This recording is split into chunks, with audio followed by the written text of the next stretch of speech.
One of the toughest decisions you're going to have to make when choosing a new freestanding refrigerator is whether to go with a standard depth unit or one of the newer counter depth refrigerators. I'm going to offer some help with that decision making, and I'll offer one very important caution later in the video. Don't miss it. We're talking only about freestanding refrigerators.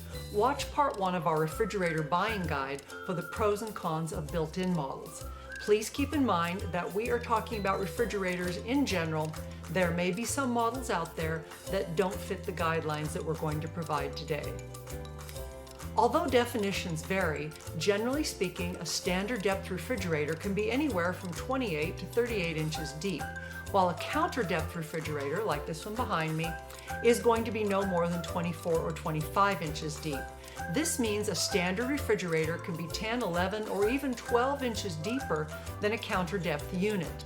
10 or 12 inches of lost space is a big difference, enough to make it difficult or impossible to put a large pizza box in a counter depth refrigerator, and don't even think about storing an extra large pizza. If you lose that much counter space in a counter depth refrigerator, why do people buy them? In a nutshell, they look great. Take a look at this one. It's built into a cabinet. Because most kitchen counters are 24 or 25 inches deep, your new counter depth fridge sits virtually flush with your kitchen counters. No more gigantic door handles sticking out into your kitchen space, and no more kitchen obstacle course to run.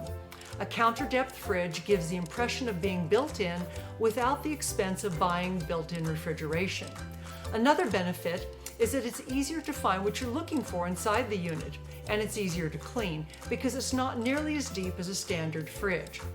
Even a shorter adult can reach in and touch the very back of a freestanding counter depth refrigerator.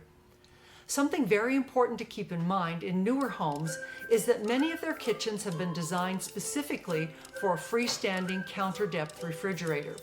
If you try to put a standard refrigerator in the allotted space, you may find that the door won't open completely or will bump into the cabinetry or the island.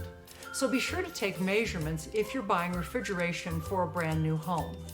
The refrigerator delivery team won't appreciate it if they haul your new standard depth refrigerator up 3 flights of stairs and into your kitchen, only to find that your allotted space was designed for a slimmer counter depth refrigerator.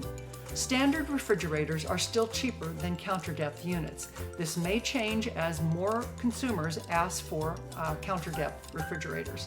Same thing with color and choices of styles. You may have more choice with the standard than with the counter depth right now. I do expect that to change. Okay, one big caution. The definition of counter depth varies widely, so don't take it for granted that any fridge labeled counter depth will fit in your kitchen. Bring that measuring tape with you, do the measurements. Before you leave home, measure the space. When you get to the appliance showroom, again, measure carefully. And don't forget to add the handle, okay? Those measurements have to be added to the total depth if the manufacturer did not already do that. It's better to be safe than sorry. Questions about refrigeration? Ask in the comments, we'll give you an answer. If this video was helpful to you, be sure to give that subscribe button a gentle nudge so that you can see our next video in this series.